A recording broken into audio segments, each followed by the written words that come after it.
Welcome to Gaia's Love, a podcast to guide you home into your human journey here on Earth. My name is Vivienne Gerard, and it is my delight to co-create with Gaia and share our messages from Source in this now moment. Here we go.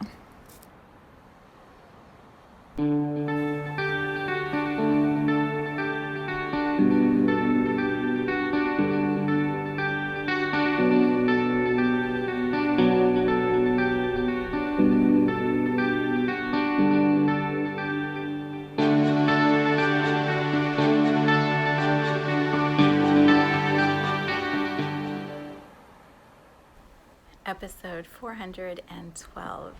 It is Thursday here in Cincinnati. It's a little snowy and cold outside.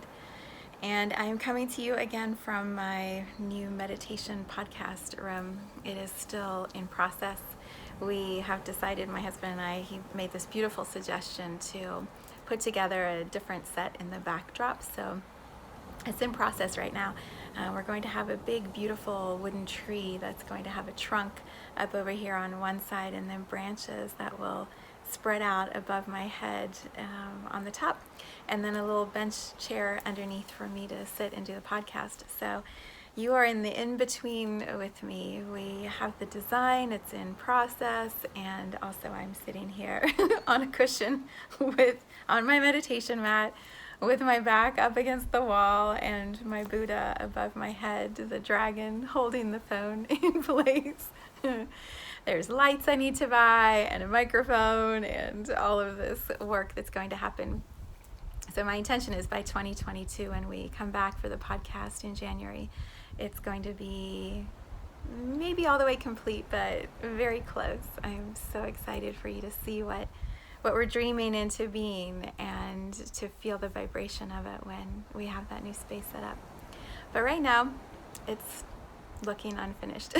As I look at my phone, I'm like, that's a very white wall, which actually, if you could see it, it's a lavender color. It's like a really soft purple. And I had to close all the curtains because there was all this white light coming in from the sun with the snow reflecting. Podcast, man. For those of you who have created content for podcasts, you get it. It's like so many steps in order for it to get to where it needs to be. Yeah. Okay, so it's Thursday. I'm recording today. I'll probably post it tomorrow. We'll do one more podcast next week, and then I will be taking off for the rest of the year. Okay, what I wanted to talk to us, I say us because it's talking to myself and then sharing it with you. What I wanted to really explore today is this idea of timelines and changing timelines. So it came up because of a dream, and I'll start with that. I had this dream early this morning. I've had a cold all week, which, I shared last week. I don't get sick very often, and I was sick 2 weeks ago, and I've been sick this whole past week. So we are in a big place in my body of releasing and shifting, transmuting the cells of my body. And so what I know is this Kundalini Kriya that I'm doing every day about releasing fear is energetically shifting my body with a physical manifestation of releasing. Nose, when you look up Louise Hay's book with all of her emotions connected to physical symptoms, when she talks about the nose, it's about your self-worth when it's stuffy. My nose has been really stuffy. When it's running, it's about inner crying. I look at her book, I'm like, I do it on the app. I'm like, oh my God, yes, I know. My throat is literally shifting with all the mucus that's running down it. And so I can feel the sounds are different than they used to be. The breathing is different. It has been quite a week. So you'll hear that probably in my voice. But let me get back to the dream. So I've been sleeping pretty erratically because I haven't been able to rest well at night. And in the past I would have said I'm suffering because I am awake all night because of this cold. And what I have come to realize in my own journey is that everything has a purpose. And when I'm awake at night, there's something that's happening with my mind having this quiet, dark space to process. and the thoughts and the emotions and the imaginary space, the creative realms that we access when we're asleep, all of that sort of merging and dancing, and it's like the dreams become the reality and the reality become the dreams, and everything is just sort of shifting within me. And because I have that quiet space and nothing to do in the middle of the night, I usually do not turn my phone on, because I know then it's going to drag me into my phone. And so I'll lay there and just allow whatever is moving to move. So I've had dream reality moments. I've had lucid dreaming, clarity. It's just been a really interesting time.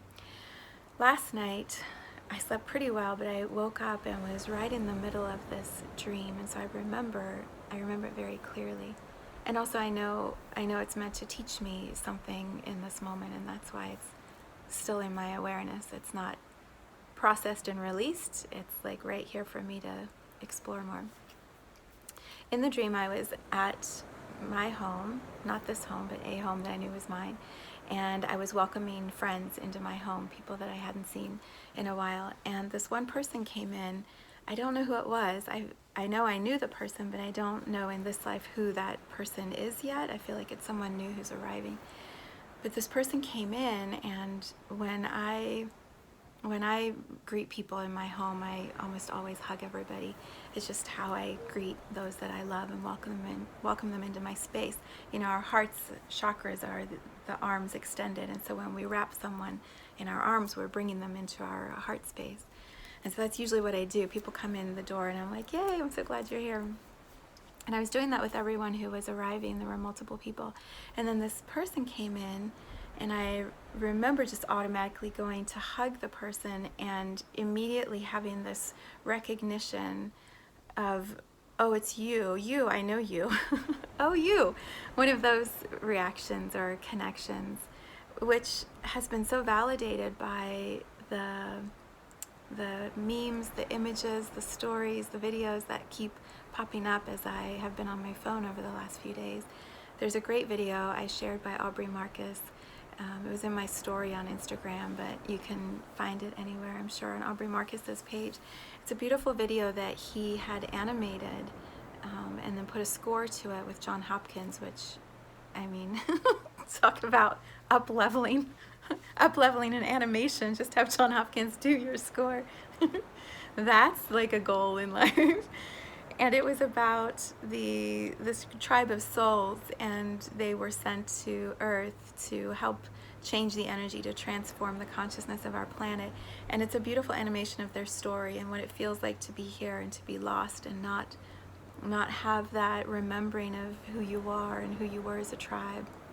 And that sense of longing, like, oh, I just wish I could find my people. It was so beautifully done. It was just an incredible short video, maybe 10 minutes, I think. So I would suggest looking for that. I'll see if I can find a link and put it in the description, but I know it's on his Instagram account. So that has been in my consciousness. And as I was in the dream, I knew right away, like, this is one of those people. Richard Rudd calls it your fractal line, the ones you know. And I just knew that. So I was hugging this person, and we were just looking eye to eye, and I was like, uh-oh, something's about to change. You know, when you know that, like, uh-oh, like the world is shifting, what's about to happen? It was one of those moments in the dream. And I remember looking around at the group, and they were all engaging and talking, and this person was talking, I don't even know who the person was, but they were now talking to the people in the group. And I knew, like, I need to remove myself and get clear on if I'm ready for whatever this is that's arriving. I don't know that I'm in the same, I don't know that I'm going where this person's going, was the feeling I had. Like, the timeline's about to change. I don't know if I want the timeline to change. And so in my dream, I left the group, even though it was my home. I left the group and I walked out the door, and I just started walking. And I was noticing the landscape as I was walking. I knew I was going towards the ocean, so I must have been living somewhere near the ocean. I was going towards the ocean, and I was walking down this path, and then I could see the ocean in front of me, and I could feel the peacefulness of, like, okay, everything's okay. Like, this is an awareness that things are about to change, and I'm right here, and I'm the one creating my choice. And as I was walking, I remember the biggest processing that I was doing, or the information that was most present for me as I was walking. It was about the relationships, the people in my life. Like, these are the people I'm currently spending all my time with, and this timeline change would require some goodbyes, and I don't know if I'm ready for that. I don't know if I choose that.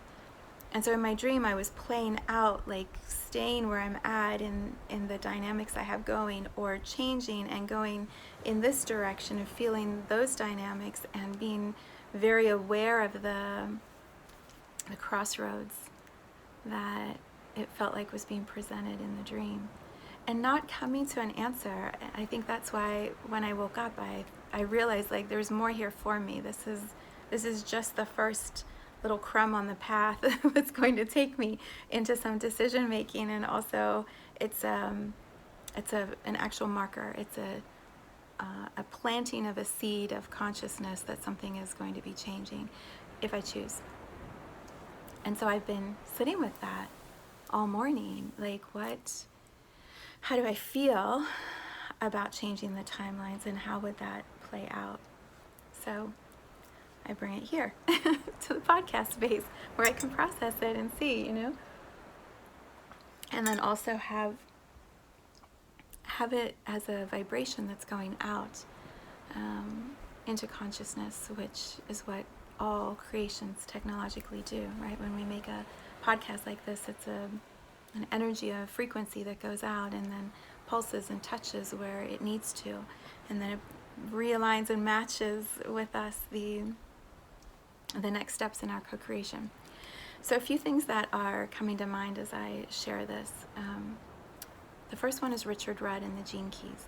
So I've been moving through this prosperity course, and it's amazing. It's amazing. I would suggest it for anyone who is interested in redefining money and wealth, and the idea of how we magnetize abundance towards us. He has a really methodical way of moving through 4 specific gene keys that are in each of our profiles, and it guides us into the awareness that our soul most wants us to have next. So it's been beautiful. Well, the first month was all about your calling, your vocation. What are you called to do in the world, and are you in alignment with that? And what was amazing for me is to look at my life through the lens of the 18th gene key and go, yeah, like I'm already doing the work. I'm doing the work I know I'm here to do. I am so in alignment with my calling, my vocation, and how deeply satisfying that is to me, because I haven't been that way in my past. And to be here now and know, like, I'm on my path, and it's so clear and focused, and yeah, like, I'm on my path. So that was amazing. Well, now we're in culture, and culture is all about the partners, the people, the landscape. It's like, at what system of the hierarchy of groups, of group dynamics, at what level of that are we each playing, and where do we thrive? So if you had asked me, I would have said, oh, I'm world leader, globe, like, yeah, that's where I thrive, and so I need to be working with lots of people. What I realize is, no, that's not me. I don't like having multiple big things that I have to constantly be putting my fingers in. What I like, and what it showed in my Gene Keys profile, I like partnerships. I like 1 or 2 deep, eye-to-eye, heart-to-heart, co-creative spaces where magic can happen. And I have that already with Andrea Henkel's in my work. It's amazing what we do in Quietly Listening, and the ways that our work, our types of work and the gifts that we have are so harmonious and supportive of each other. I know there's a word for that. There's a way we complement each other's strengths and weaknesses and create absolutely beautiful energy healing spaces together. That's what our Quietly Listening is every other Wednesday. So I have that already. I've I've tried that in other partnerships in the past, and because I wasn't in my own integrity and knowing of my self-worth, I wasn't able to magnetize towards me someone who could meet me there. And so those partnerships have been teachings, powerful teachings, but also very painful teachings. And so when I've been sitting with what Richard Rudd talks about in the Gene Keys, and specifically in this part of the course, what I'm starting to realize is I feel like for my work, and I'm still puzzling through this, so that's why I'm looking at my hands like, what do I really feel? It feels like I will have multiple partnerships with specific purposes, and my time will be spent mostly in those one-on-one partnerships, creating different communities or pockets of offerings or healings where work will happen. So for example, the energy gym, right now I see where we have classes, and I'm supporting the class. Over time it may be that I'm supporting the individual who's running the class, or I'm supporting the individual who's working with the individuals running the classes. And so I can grow the communities and the spaces I'm in, but it's going to be more from the birthing and high level visionary space, not so much as like down in the everyday weeds of it. When we were in the first call for the prosperity course, one of the questions that was raised was to Richard Rudd, the author or the creator of the Gene Keys. And he was on the call, and they said, are you going to be in every one of these Pearl prosperity courses? And he said, no, I'll be in this first one. And I'm here to mold and feel and shape and birth. And then I won't be in the other ones because I'll be going on to the next creation. But the structure of this is now in place so that others can take it and keep expanding it and growing it, and that foundational level has been set. The frequency has been placed into that foundational first level, and then others can manage that, and he goes on to the next birthing. And when he said that, I could feel my whole body go, oh, that's a pathway. that's a way we can all do it. If that's our greatest gift, is to create and to bring the new into form, then bringing the new into form is where we should be spending the most amount of our time. And then settling the energy and allowing others to pick it up and carry it into whatever it's meant to be next. And so that, like, I can feel my whole body is so excited thinking about that kind of time that I would be spending creating the containers and the processes and the ways that the energy can move, setting the grid, and then allowing others to step into managing, expanding those grids. Like, that's so cool. That's so cool. So all of that has been sort of sitting in me when I think of the dream. I'm like, okay, well, that's the next partner coming in that I'm going to be collaborating with on what I don't know yet. And maybe it's on something that's already in my offerings of work. Maybe it's already all the things I have, or maybe it's something new. I don't know yet. I had, which reminds me of this other moment I had yesterday. There's been so much coming to my awareness this week. Yesterday I did a long bath and I listened to John Hopkins' album, Music for Psychedelics, Music for Psychedelic Therapy. I hope I said it right. I'll put the link to that in there too. I gotta remember all these links. But I was listening to that while I was in the bath, so it was a long 45, 50 minutes, and just allowing my meditation to go wherever it was going to go. And what I could see was a pathway for One Day Gaia's Gifts, the book about energy portals here in the energy field of Gaia, a way for that book, the path, let me rephrase that. Gaia's Gifts is a sequence of festivals that will be in specific locations around the world where energy is stored. And I write about those locations and how the energy was stored and what the stories were in that energy grid being created. I write about that in One Day Gaia's Gifts. And I've always known my journey is to go walk those locations and host events that I call Gaia's Love Festivals, host events at each of those locations. And as I walk that path, these reserves of energy will be opened up in the energy field of Gaia that humanity will be ready for. And it'll be this this amazing magic. I'm like, what do I even call that? It'll be so cool. It'll be so cool.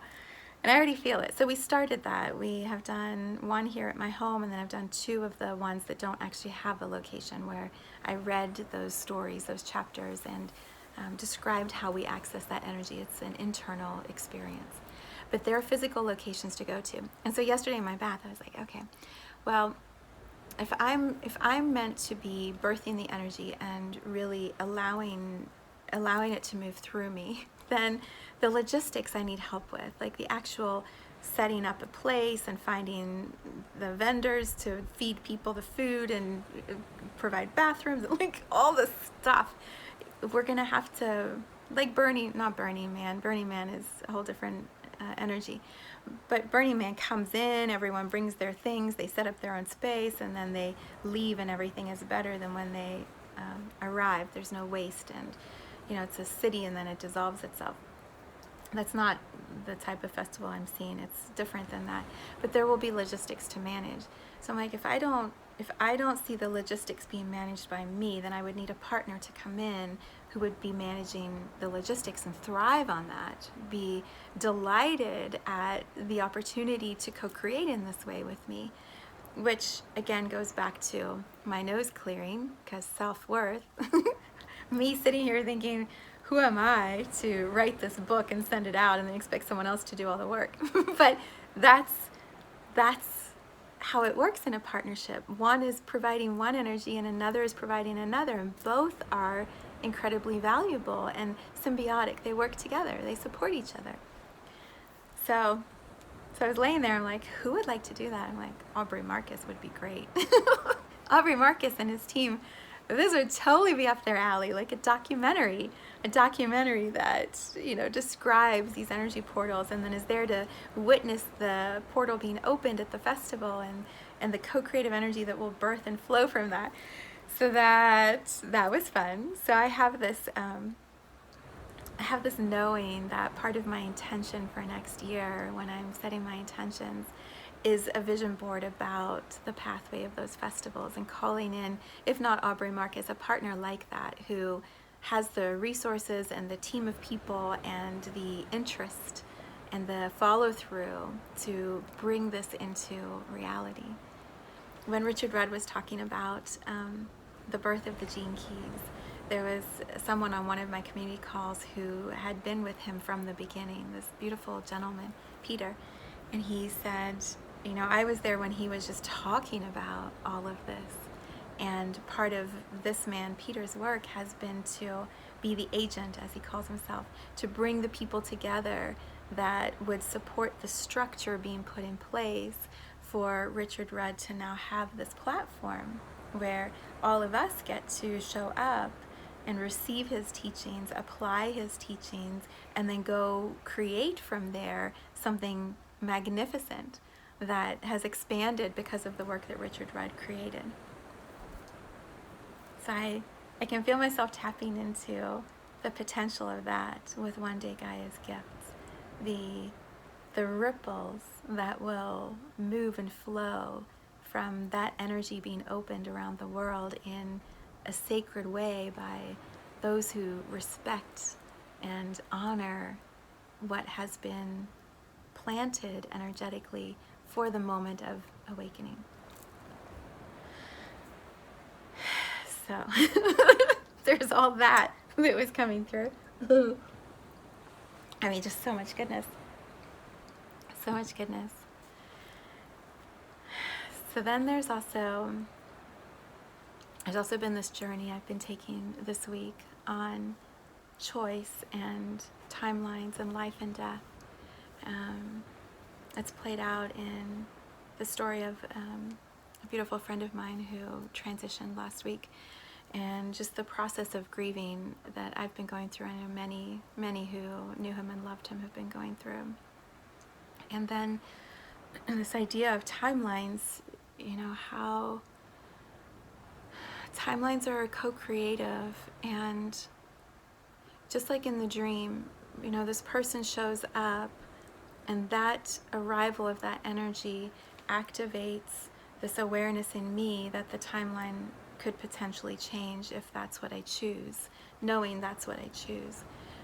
But it's like that person arriving is an energy that bumps into mine and says, "Are you ready? This is the shift. This is the time. We're making a change." And I know I'm doing this with my fists, but it's also like a hand holding. An individual arrives and says, "I'm here. Do you?"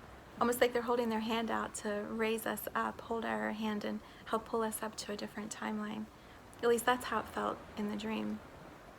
Sometimes, many times, when we're already in the human journey and one that we're co-creating with wants to change the timeline, change their timeline, it bumps up against ours, and maybe it feels like we don't have a choice, that their timeline impacts ours and we're the victim of their choice. And that's one way that I think some people experience death.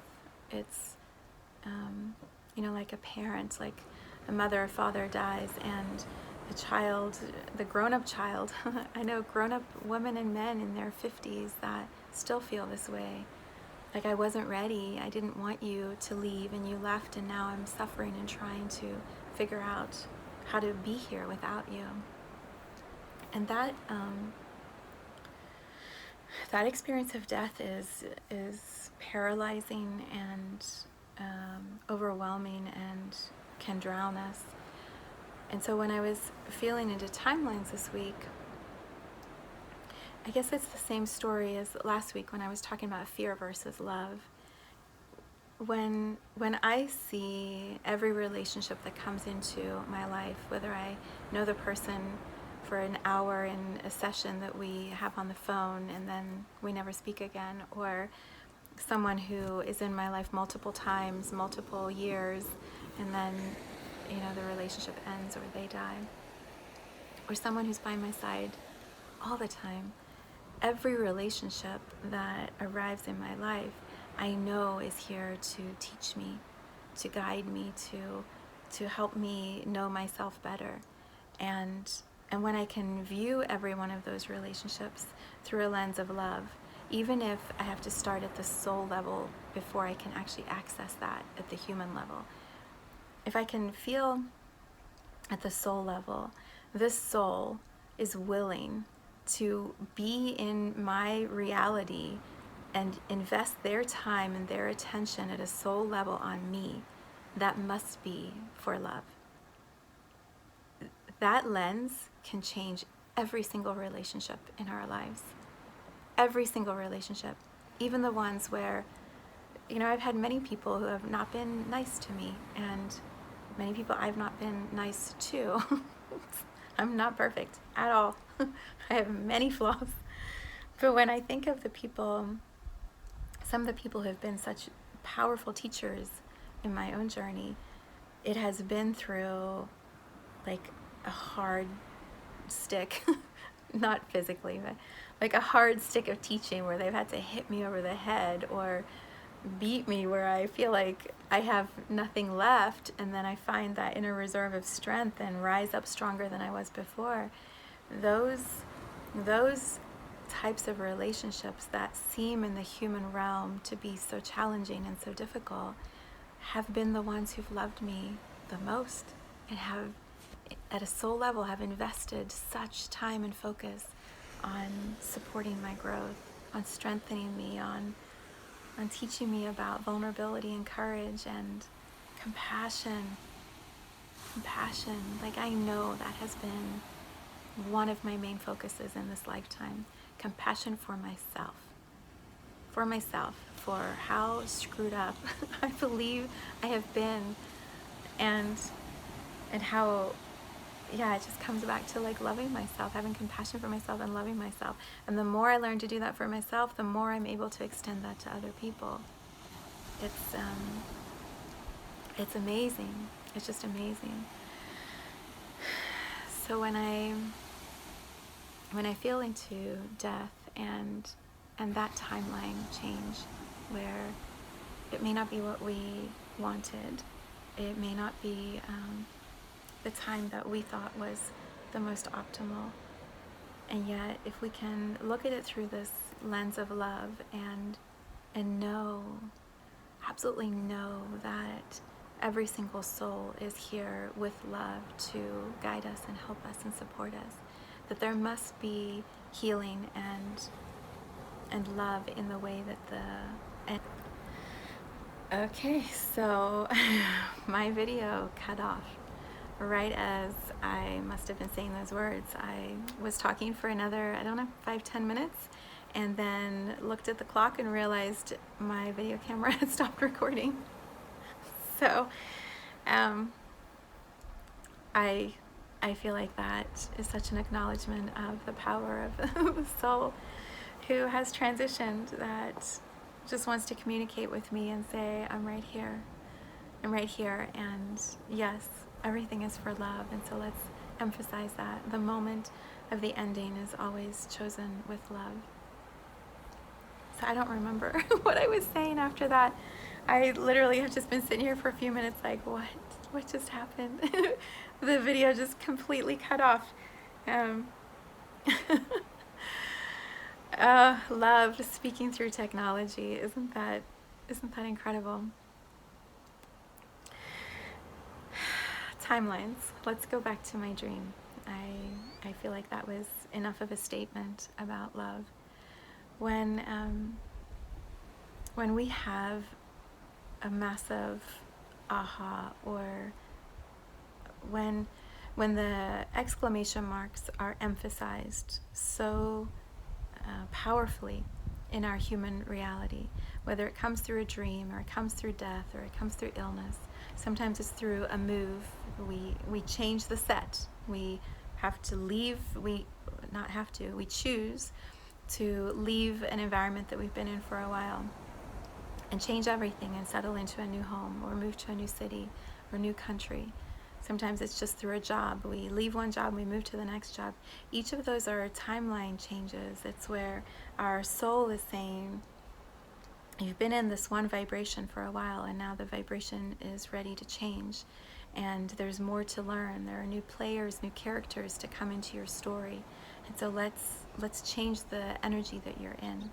And that feeling rumbles inside of us, and the momentum builds, and then all of a sudden all the dominoes start falling, and we're just moving through the sequence into whatever the next timeline is. There's a great visual in Doctor Strange, or one of the movies with Doctor Strange in it, one of the Infinity Wars, where they show the timeline as this long golden cord or thread of energy, and then there are all these markers or places where you can see zigzags or offshoots, or the timeline is moving and adjusting, and it's the visual of that golden thread has all these things that are shifting because the timeline is changing. And in that movie they talk about when the timeline changes, you can't go back to that same moment in that same vibration, because that one's complete and now the energy is different. And so you have to keep moving into whatever the next one is going to be. The timeline has changed now. When I feel into that, about those moments where we know something is about to shift, I think that's what I was saying in the part that cut off. Hopefully we'll see. But I was talking about, we don't always get those moments of choice back, because I'm different in this moment, you're different, everyone is constantly evolving. And so in this one moment, this divine possibility right now, with someone arriving ready to be in partnership or co-creative space with me from my dream, that moment and that vibration and the frequency that could be created in that new collaboration may never exist again, because I will change and they will change, and the environment of our planet will change, and the co-creative people who will be joining us in whatever that is will change. And so there's this one divine opportunity for that specific frequency to be brought into form. And I feel like that's what the dream was. It was a clear exclamation mark that said, pay attention. Pay attention. Something is about to show you the pathway to a timeline change. Are you ready for that? Do you choose that? And there are many reasons why we wouldn't choose that.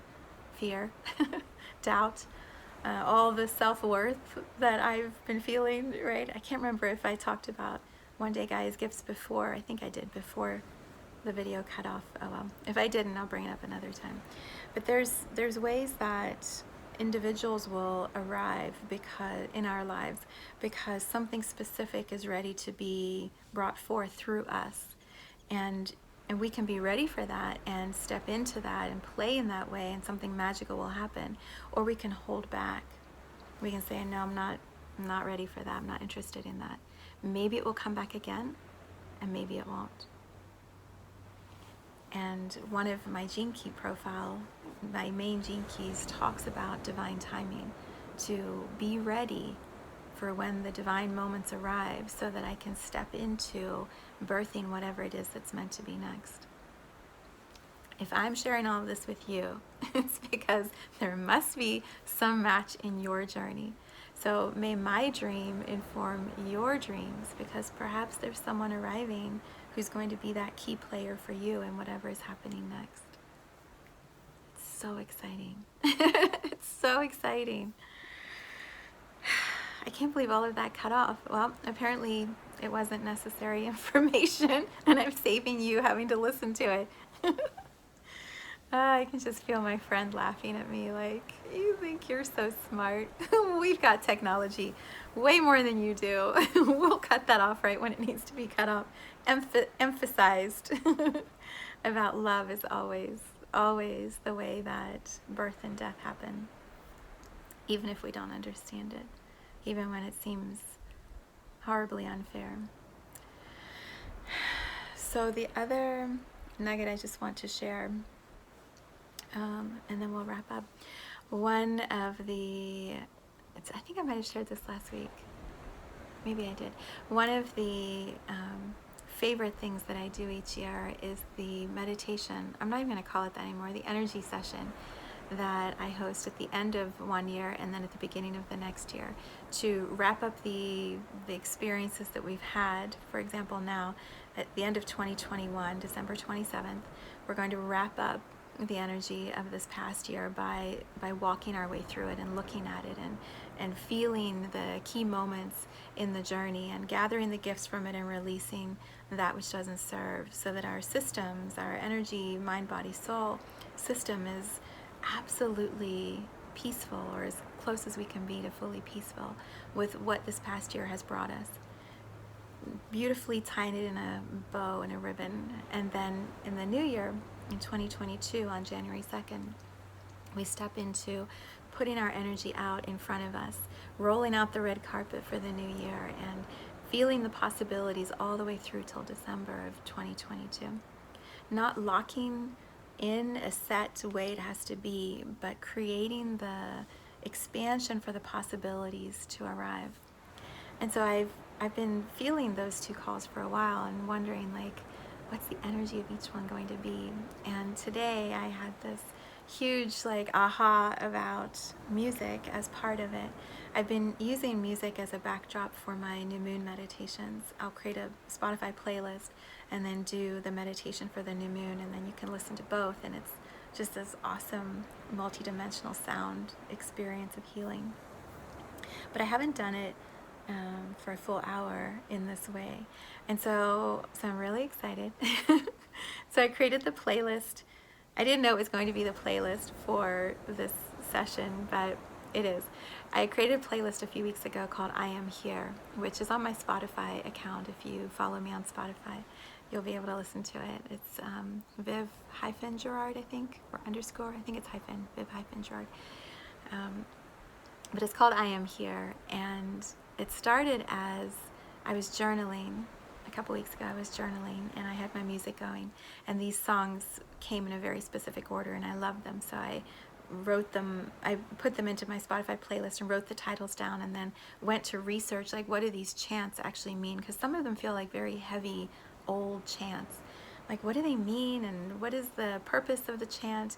And it created this story. It was about an hour of audios. It created this story of opening up a space and then connecting to Source, to God, and bringing it back into an offering and then closing the space. And so I had this hour-long track that I loved.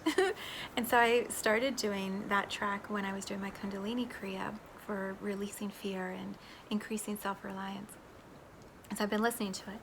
Well, my friend who transitioned last week, we were introduced energetically to each other through music. Like, he would play music and I could feel his frequency, his energy through that.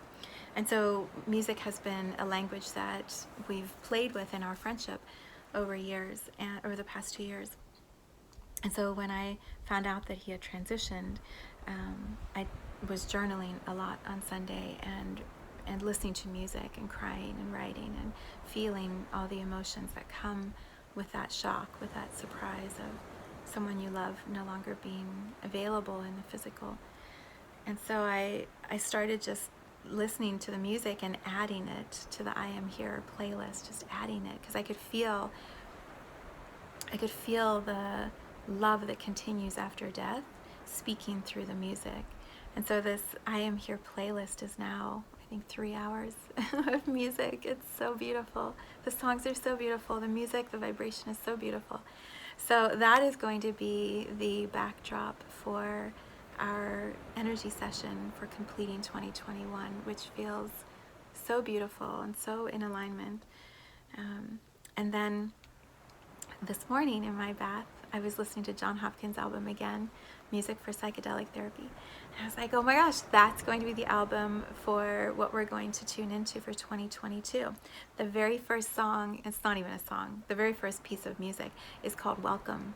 And then the last one that we're going to end with from that album is called Arriving. And I love it because the themes for both of those calls for 2021, I think I said this last week, 2021 Departure is going to be the name, and then 2022 Arrival is going to be the name for the one in January. So I feel like the music is like so perfect and so harmonious and supporting what we're going to be doing in those 2 sessions.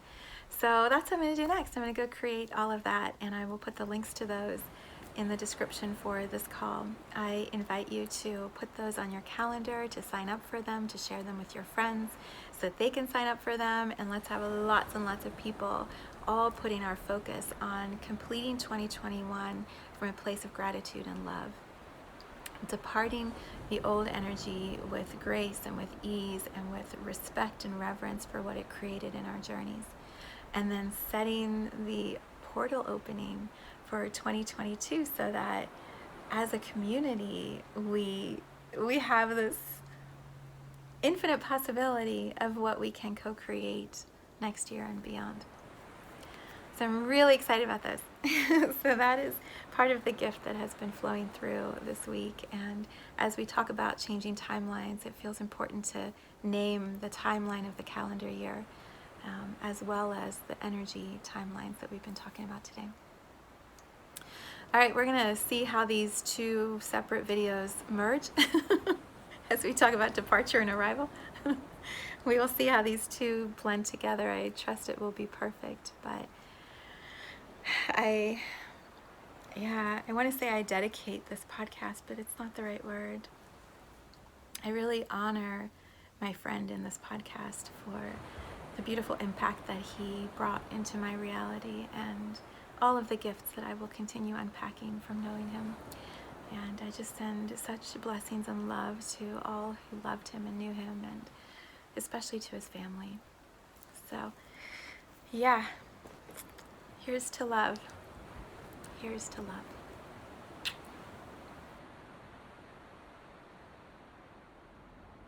Thank you for tuning into this vibration of pure love. I invite you to join me in a new community on Facebook and Instagram I call the Gaia Tribe Reunion, where we show up together to share our soul's gifts, what we came here to Gaia to contribute to humanity. You can learn more at viviennegerard.com. Let's take this message of Gaia's love out into all of our relationships and communities today. So much love from my heart to yours.